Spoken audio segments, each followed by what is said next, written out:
नमस्कार दोस्तों, स्वागत है आप सभी का डिफेंस स्कोप पर, जहां हम बात करते हैं भारत के मिलिट्री अचीवमेंट्स, डिफेंस अपडेट्स और स्ट्रेटेजिक पार्टनरशिप के बारे में। तो चलिए शुरू करते हैं बिना किसी देरी के।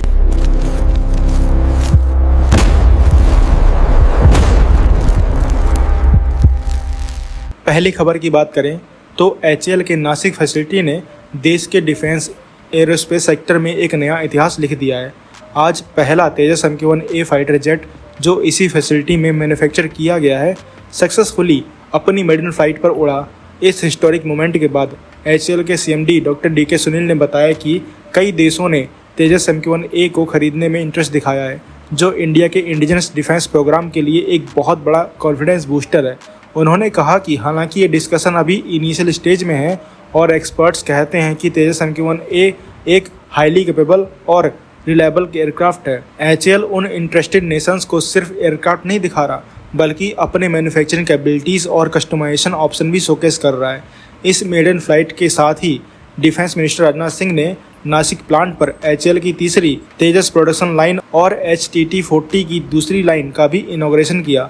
राजनाथ सिंह ने अपने स्पीच में HAL के इंजीनियर्स और टेक्नीशियंस के मेहनत को अप्रिशिएट किया है। तेजस MQ-1A का प्रोडक्शन टाइमलाइन भी काफ़ी रिमार्केबल रहा है।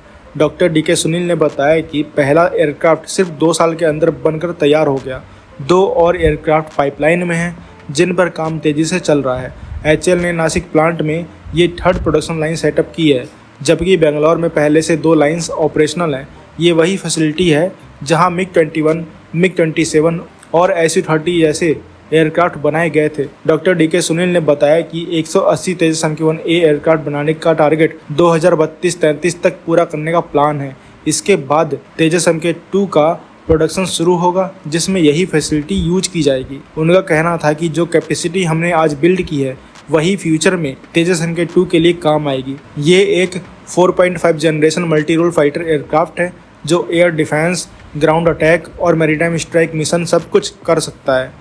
ये तेजस का अपग्रेडेड वर्जन है, जिसमें modern combat avionics, improved weapon system और एयर टू एयर रिफ्यूलिंग जैसे एडवांस फीचर्स दिए गए हैं। तो इस फ्लाइट टेस्टिंग के बारे में आप क्या कहेंगे, कमेंट सेक्शन में जरूर बताइए। अगली खबर की बात करें तो इंडिया और रसिया के बीच डिफेंस टाइज हमेशा से एक स्ट्रॉन्ग पिलर रहे हैं। अब रसिया ने एक बार फिर से ये दोस्ती मजबूत करते हुए इंडिया के लिए एक स्ट्रेटेजिक ऑफर दिया है, जो देश के फाइटर जेट इकोसिस्टम को नेक्स्ट लेवल तक ले जा सकता है। रशियन एम्बेसडर डेनिस एलिपोव ने अनाउंस किया है कि रसिया इंडिया के AMCA प्रोग्राम को सपोर्ट करने के लिए SU-57E 5th generation fighter jet का लोकल प्रोडक्शन इंडिया में करने को तैयार है। SU-57 जो रसिया का सबसे एडवांस स्टील्थ मल्टीरोल फाइटर है, जिसको इंडिया में ही को प्रोड्यूस करने का ऑफर दिया गया है। अगर ये प्लान आगे बढ़ता है तो HAL के साथ साथ टाटा एडवांस सिस्टम और L&T जैसे प्राइवेट डिफेंस जायंट्स भी इसमें शामिल हो सकते हैं। इससे इंडिया को क्रिटिकल टेक्नोलॉजी मिलेगी, जैसे stealth coating, super cruise engine और इंटीग्रेटेड एवियोनिक्स, जो डायरेक्टली AMCA के डेवलपमेंट को फ्यूल करेगी।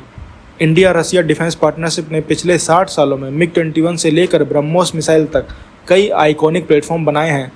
पिछले साल SU-30 MKI अपग्रेड्स किट का डिलीवरी हुआ और ब्रह्मोस एक्सपोर्ट में भी दोनों देश मिलकर काम कर रहे हैं। अब उनका ये SU-57 प्रपोजल एक ब्रिज बन सकता है, जो AMCA के डेवलपमेंट को फास्ट ट्रैक करेगा। तो आप क्या कहोगे इस खबर के बारे में, कमेंट सेक्शन में जरूर बताइए। अगली खबर की बात करें तो इंडिया ने अपनी डिफेंस टेक्नोलॉजी में एक बड़ा कदम आगे बढ़ाया है।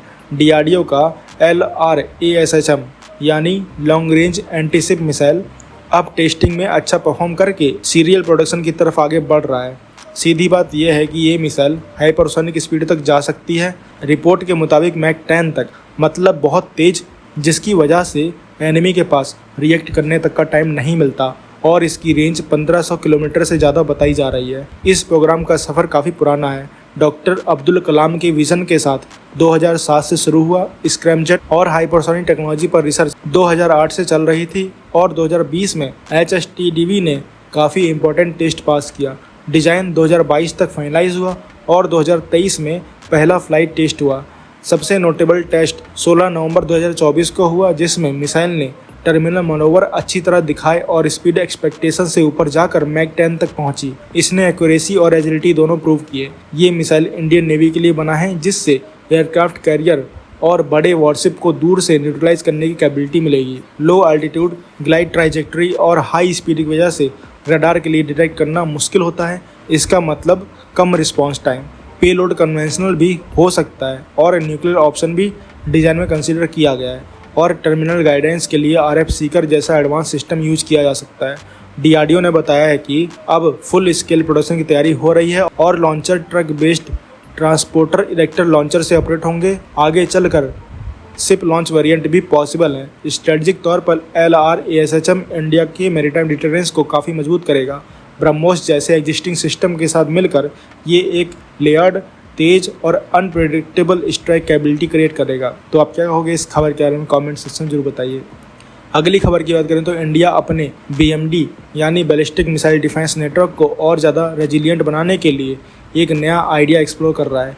छोटे और दूर दराज आइलैंड पर अंडरग्राउंड मिसाइल साइलोज बनाना। सिंपली इसका मतलब ये है कि अगर कभी मेनलैंड पर पहला अटैक हो जाए तो आइलैंड पर मौजूद ये फैसिलिटीज़ दूसरी लाइन ऑफ डिफेंस की तरह काम करेंगी ताकि देश की इंटरसेप्शन कैपेबिलिटीज़ जल्दी से कॉम्प्रोमाइज़ ना हो। BMD सिस्टम का काम पहले से ही लेयर्ड डिफेंस प्रोवाइड करना है।